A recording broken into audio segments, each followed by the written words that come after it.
Hey there, fancy friends, it's Oliver, and today we will have a look at self-defense techniques with an hooked umbrella. Many eyes have been blinded by a thrust of an umbrella. This is paraphrased from Percy Longhurst's self-defense book from 1906. Keep that in mind when I tell you that strikes like this are not recommended because umbrellas could easily break and yeah, they are buffered too. So we are advised to use it in the bayonet grip, which is also good advice even if we have better umbrellas today.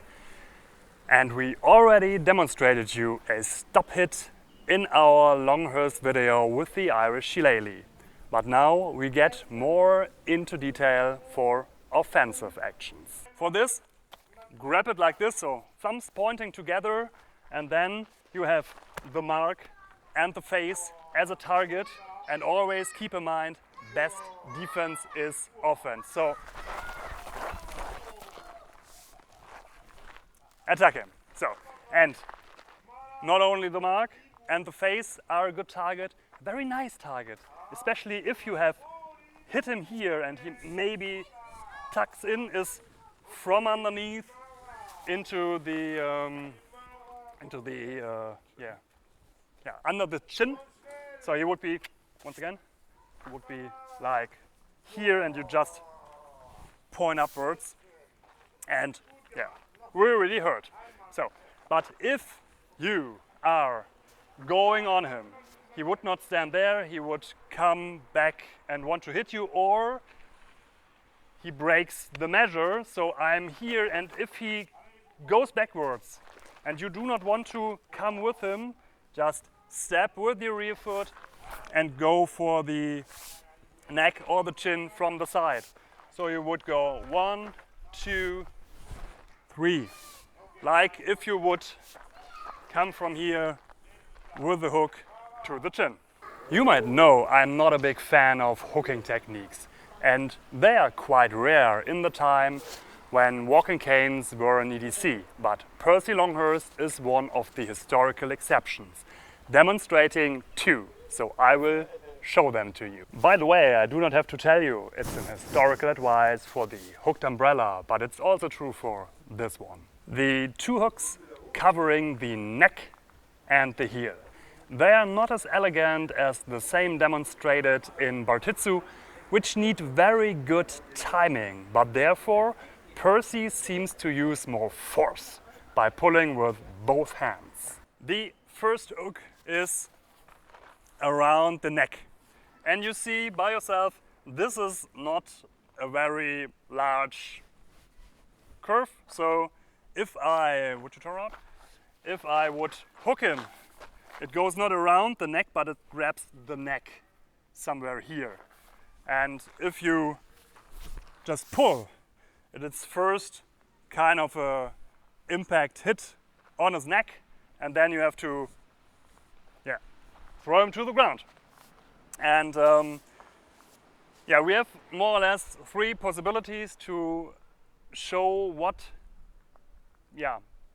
how the image could be recreated. And first would be just, I see him, I know what I want to do, and from here I just grab it like I would. I want to do it, so I could just hit him and then I throwing to me. So if you have seen, it's without grabbing. I could go deep here. The lady on the image is just pulling here, so it pulls with the big muscles of the lower back. It's on you, but you have to lower yourself to get him down. So, first option, just here. Second option would be to put that into the combination we have done before, maybe one. Yeah. So I would go here, he does a step to the rear, yeah. I come here and then I let this go a little bit and bring this in. So this would be the second option. And of course, just because it's nice, maybe do a little turnaround. It's not 100% the image, but if I go from here and we are doing like that, I could just flip in here to grab like that.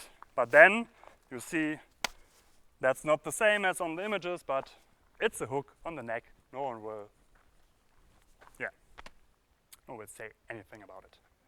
Expect we, the source nerds. Second hook is the ankle.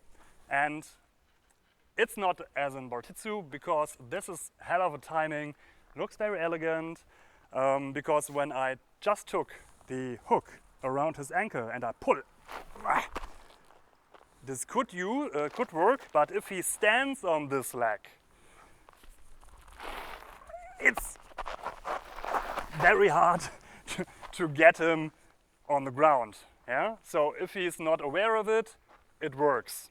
And Bartitsu is, in this case, he has not much weight on it. So he had done a step, for example, to the front. I hook it in, and if he wants to go backwards and he shifted his weight, I could lift up his leg. Yeah? In the other case, I could help him, so I could just trap him here, and then I punch him in the face, and he shifts the weight. So these are other examples, but we do just a little bit more excessive force by using both hands. So whatever happened here, or if I just came here and I hook this in, and then I pull with both hands, and I go to the back and to the rear, and even if he has weight on his leg, there's much force behind it because of my, I don't know, 90 plus kilos. So this would work just by your strength and your weight. These were the walking stick and umbrella related self-defense advices from Percy Longhurst. But because he also taught us a little bit about how Pierre Vigny uses his cane, we will have a bonus episode on Bartitsu related stick fighting. So see you in the next video.